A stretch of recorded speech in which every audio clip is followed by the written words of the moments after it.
जय माता दी, चलो बुलावा आया है, माता ने बुलाया है अशी आर्तसाद घालून मायलेक आणि पितृसंस्कृती जपणाऱ्या विविध हिंदी व मराठी भजनांच्या माध्यमातून कोपरीतील चैत्र नवरात्र उत्सवात गुरुवारी रात्री भक्तिमय व प्रसन्न वातावरणात माता की चौकी हा सिंधी भजन संध्येचा कार्यक्रम पार पडला। सायंकाळी देवीची सांग्रसंगीत महाआरती करण्यात आली।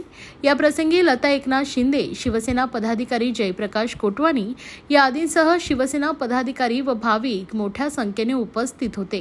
ठाणे पूर्वेकडील कोपरी येथील संत तुकाराम महाराज मैदानात मुख्यमंत्री एकनाथ शिंदे यांच्या पुढाकाराने धर्मवीर श्री आनंदीघे प्रतिष्ठानच्या वतीने श्री अंबेमा चैत्र नवरात्र उत्सवामध्ये सहस्त्रचंडी हवनात्मक नवकुंडीय महायज्ञ सुरू आहे। दररोज शेकडोंच्या संख्येने भाविक येथे दर्शनाचा आणि भंडाऱ्याचा लाभ घेतात। या महायज्ञाच्या 5व्या दिवशी उल्हासनगर येथील कला पथकानं माता की चौकी कार्यक्रम सादर केलाय।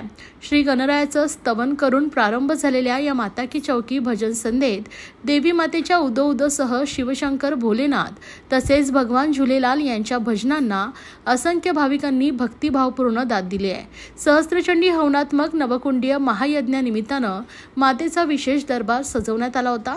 माता की चौकी कार्यक्रमात प्रत्येक भजनावर वातावरण प्रसन्न होऊन भाविकांकडून माता राणीचा जय जयकार केला जात होता। अनेक भाविकांनी तर तल्लीन होत सभा मंडपात ठेका धरला। खंडेरायाच्या लग्नाला एकवीर आई तू डोंगरावरी, लल्लाटी भंडार, आई भवानी तुझ्या कृपेने, जय देवा श्री गणेशा या गीतांनीही भाविकांचा उत्स्फूर्त असा प्रतिसाद लाभलाय। माता राणीचा प्रसाद वाटप करून कार्यक्रमाची सांगता झाली। धर्मवीर आनंदीघे साहेबांनी सुरू केलेला हा नवरात्रोत्सव गेल्या अनेक वर्षापासून दिघे साहेबांचं निधन झाल्याच्या नंतर एकनाथ शिंदे साहेबांनी हा उत्सव हातात घेतला। त्यापासून ह्या कोपरीमध्ये नवचैतन्य आणि लोकांच्या निरोगी आरोग्यासाठी हे महाचंडी यज्ञ इथे आयोजित केला।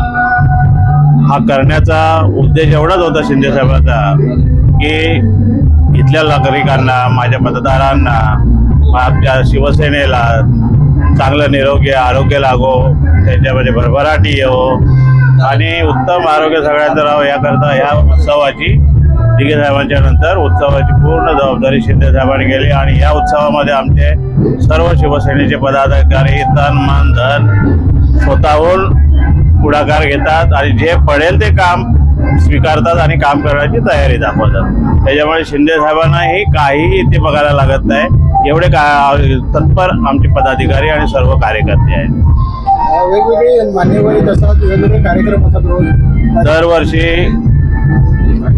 या उत्सवाला आमदार आता शिंदे साहेब जेव्हा मुख्यमंत्री होते तेव्हा अनेक मंत्री हा उत्सवाला येऊन भेट देत होते, आईचं दर्शन करायला येत होते, आंबे मातेचं दर्शन करायला येत होते।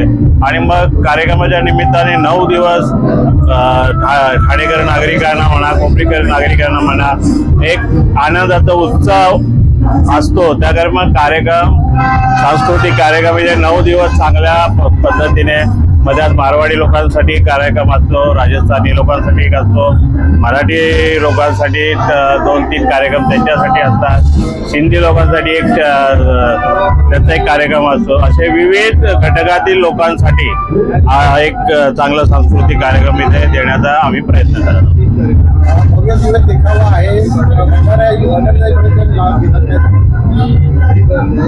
बरोबर आहे तुमचं म्हणणं। दरवर्षी भारतामध्ये जी देवस्थानं आहेत ती प्राचीन काळातील मंदिरं आहेत, त्या प्राचीन काळाच्या मंदिराचा देखावा या कोपरीकरांना बघता यावा, तिथे जाऊन बघताना येत नाही, परंतु इथे शिंदे साहेब तो देण्याचा पुरेपूर प्रयत्न करतात। त्याच्यामुळे त्याची प्रसिद्धी लोकांना आलेली दिसते।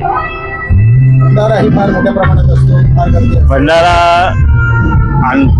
शिंदे साहेब, मुख्यमंत्री एकनाथ शिंदे साहेब, उपमुख्यमंत्री एकनाथ शिंदे साहेब आत्ताचे यांचं नेहमीच एक वचन राहिलेलं आहे की भुकेलेलं अन्न मिळायला पाहिजे। आणि जेव्हा आपण दान धर्म करतो तेव्हा अन्नदान हे सगळ्यात सर्वश्रेष्ठ दान असतं। म्हणून हे दोन्ही वेळेस सकाळी दुपारी आणि संध्याकाळी रात्री एक महाप्रसादाचं आपण वाटप करत असतो। त्याच्यामध्ये मग अन्न जे असतं ते परिपूर्ण अन्न आपण देण्याचा प्रयत्न करतो। शिंदे साहेब त्याच्यासाठी परिपूर्ण काळजी घेतात की कार्यक्रमाला म्हणजे कार्यकर्त्यांना ते आवर्जून सांगतात की कोणीही इथून उपाशी जाता कामा नये, त्याने या छत्राचा लाभ घेतलाच पाहिजे। गायकवाड, शाखा प्रमुख कोपरी। चैत्र नवरात्र 2025 हे देवीचं 13वं वर्ष आहे।